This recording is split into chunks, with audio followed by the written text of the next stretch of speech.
చేస్తున్నది సార్. ఈ ఫ్యాకల్టీ చదువు వస్తలేదు సార్. 1 ఇయర్ మొత్తం వేస్ట్ అయింది సార్. మా సీనియర్స్ కూడా ఇలానే ధర్నా చేసింది సార్. కానీ వాళ్ళకి ఏం రిజల్ట్స్ లేదు సార్. రోడ్కి ఎక్కినాం సార్. అందుకే మాకు ఫ్యాకల్టీ వచ్చేంత వరకు మేము ఇలానే ఉంటాం సార్. ధర్నా చేస్తూనే ఉంటాం. అంటే ఎందుకు ఏ సబ్జెక్ట్స్ చెప్పట్లేదు అసలు? ఫిజిక్స్ కెమిస్ట్రీ ఏం బాగాలేదు సార్ మాకు. మా తల్లిదండ్రులు మా మీద హోప్స్ ఎన్నో పెట్టుకున్నారు సార్. మేము డాక్టర్ అవుతాం, ఐఐటీ తెచ్చుకుంటామని. వాళ్ళ హోప్స్ అన్ని సర్వనాశనం అయ్యేటట్టుంది సార్. మేము ఇక్కడ ఉంటే మాకు ఫ్యాకల్టీ కావాలి. అది ఎన్ని రోజుల నుండి ఇష్యూ నడుస్తుంది? స్టార్టింగ్ నుంచి చెప్తూనే ఉన్నాం సార్. కానీ ఇప్పటి వరకు రిజల్ట్స్ రాలేదు సార్. కాబట్టి మేము ఎవరైనా అధికారులకు చెప్పారా మీరు? చెప్పాను సార్. ఆర్సీఓ సార్ చెప్పకుండా వేరే వాళ్ళు ఫ్యాకల్టీ గురించి ఏం చెప్పకుండా చిన్న ఫామ్లు అడిగితే కూడా చెప్పారు సార్. మాకు మ్యాథ్స్ ఏం కాదు, ఫిజిక్స్ కెమిస్ట్రీ ఏం రాస్తారు, ఇంక్లూడింగ్ లాంగ్వేజెస్ కూడా మాకేం రాదు సార్.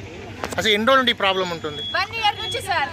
1 ఇయర్ నుంచి చెప్తూనే ఉన్నాం ప్రిన్సిపల్కి. అయినా చెప్పలే, అయినా తెలియలే. మొన్న మేము సజెషన్స్ రాసినాం సార్. ఆ సజెషన్స్ మేడంకి ఈ రోజు వరకు అర్థం పేపర్లే విప్పలేదు సార్. మీ పేరు? మీ పేరు? అక్షిత. వీకెండ్ అనగా ఈ రోజు అన్ని చెప్పేస్తున్నాం. మాకు మొత్తం దిశ పీవైక్యూస్ ఉన్నాయి.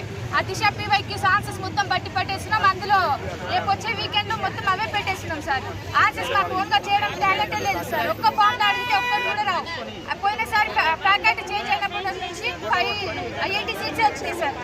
ఐఐటీ అయితే అంటే మాకు చిన్న ఫామ్ ఇప్పుడు అడిగితే కూడా రాదు సార్. మీరు మేడం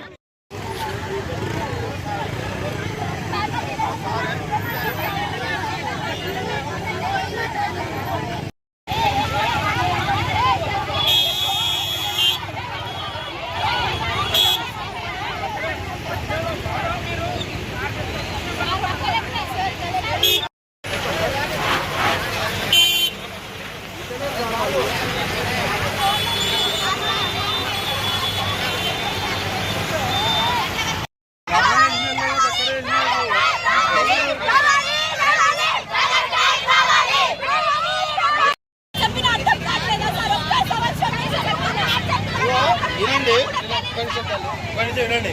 మీరు మళ్ళీ ఒక 5 నిమిషాలు మళ్ళీ కూర్చుంటారు. జామ్ అయింది, అందులో ఒక అంబులెన్స్ కూడా ఉన్నది. దయచేసి ఒక 10 నిమిషాలు అడుగుండండి. మళ్ళీ వచ్చి